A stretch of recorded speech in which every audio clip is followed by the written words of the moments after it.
Bismillahirrahmanirrahim. Assalamualaikum warahmatullahi wabarakatuh. Terima kasih buat kamu yang sudah menonton video ini. Di video kali ini saya akan berbagi langkah-langkah sederhana, langkah-langkah mudah untuk memaksimalkan Google Form sebagai salah satu platform yang bisa dimanfaatkan untuk membuat soal secara online. Caranya sangat mudah. Yang pertama adalah pastikan komputer atau laptop kita terhubung dengan internet. Kemudian jika sudah, silahkan buka Mozilla Firefox atau Google Chrome dan ketikkan di sini google.com. Nah, setelah terbuka halaman Google, maka langkah berikutnya yang perlu kita lakukan adalah login atau masuk ke akun Google dan akun Gmail yang kita miliki. Silahkan klik di bagian sini, login. Lalu masukkan email Gmail atau akun Google kita. Misalkan jakasembung@gmail.com. Jadi teman-teman harus menggunakan akun Gmail, tidak bisa menggunakan akun yang lain. Kemudian silahkan klik tombol berikutnya dan ikuti proses login, teman-teman. Nah, jika sudah, maka tampilannya akan berbentuk seperti ini. Di sudut kanan atas yang tadinya tulisan login atau masuk akan berubah menjadi logo atau simbol dari akun Gmail kita. Nah, untuk memastikan bahwa kita sudah login, tandanya adalah tulisan login atau masuk tadi sudah berubah menjadi logo kita. Artinya kita sudah siap untuk membuat Google Form. Langkah berikutnya apa? Langkah berikutnya yang harus kita lakukan adalah mengetikkan ini, docs.google.com/forms. Kita copy, kemudian kita paste, atau kamu ketik langsung di URL ini. Ketik saja docs.google.com/forms, kemudian klik enter. Nah, maka akan muncul tampilan seperti ini. Di bagian atas sebelah kiri ada logo plus, yang di bawahnya tertera kosong, dan di atasnya adalah memulai formulir baru. Tinggal diklik saja, klik yang kosong ini. Nah, kemudian kita sudah masuk ke Google Form, sebuah platform yang bisa kita modifikasi untuk membuat soal online. Nah, untuk judul kita isi misalkan soal latihan grammar. Ini hanya contoh saja, teman-teman bisa menyesuaikan dengan kebutuhannya masing-masing. Misal ya, di kesempatan ini kamu akan mengerjakan 5 soal latihan grammar. Selamat mengerjakan dengan jujur dan sungguh.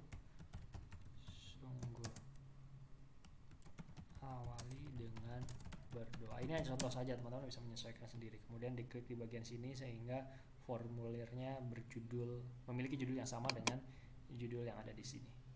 Nah, sudah ada judul, ada deskripsinya. Kemudian di bagian bawah sini kalau kita lihat, bisa kita klik. Nah, akan muncul kolom baru. Nah, kolom baru ini tadi sebelah sini ya. Kolom baru ini silahkan diisi dengan nama lengkap. Jadi siswa akan mengisikan nama lengkapnya di kolom ini.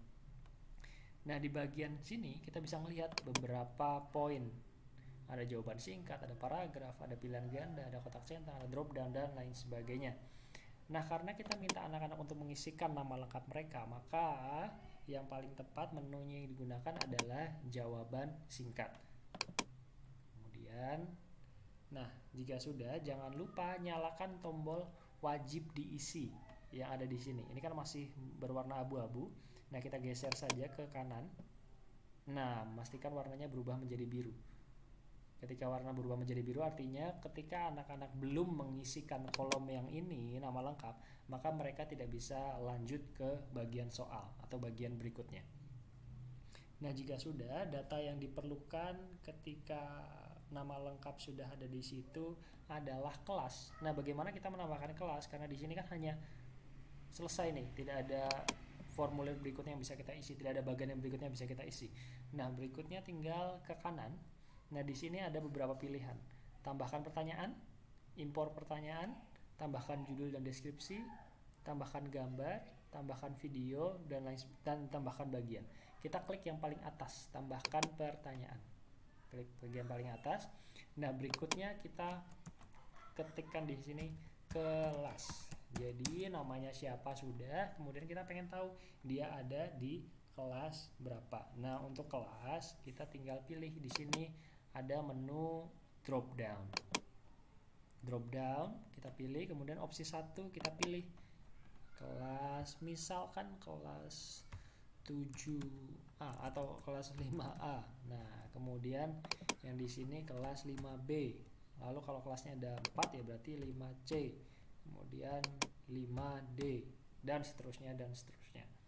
Kemudian jika sudah, jangan lupa juga aktifkan tombol wajib diisi.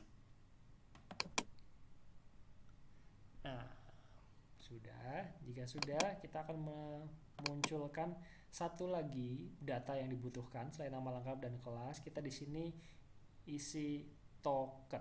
Jadi tambahkan pertanyaan. Lalu kita buat di sini token. Nah, untuk token ini kita pilih jawaban singkat, sudah sesuai jawaban singkat.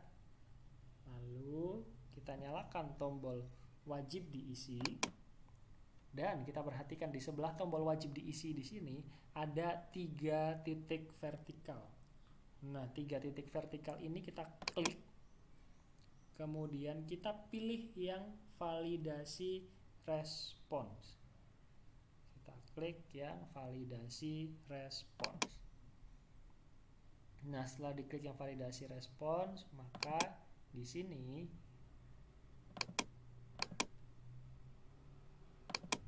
validasi respons tadi sudah klik. Di sini di kolom angka kita ubah menjadi teks. Nah, kemudian di sini berisi dibiarkan saja.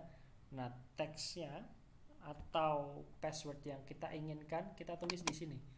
Misalkan I am smart. Misal contohnya.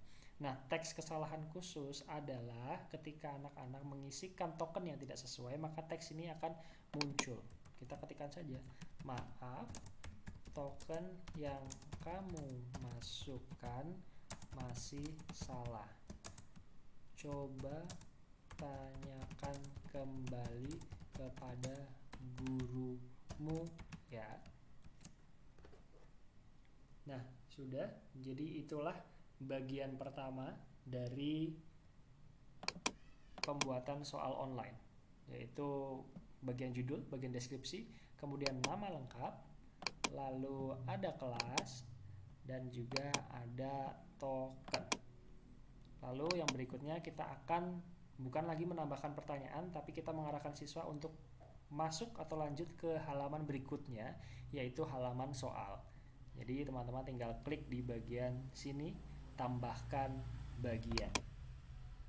Nah, kita akan lanjut ke video berikutnya.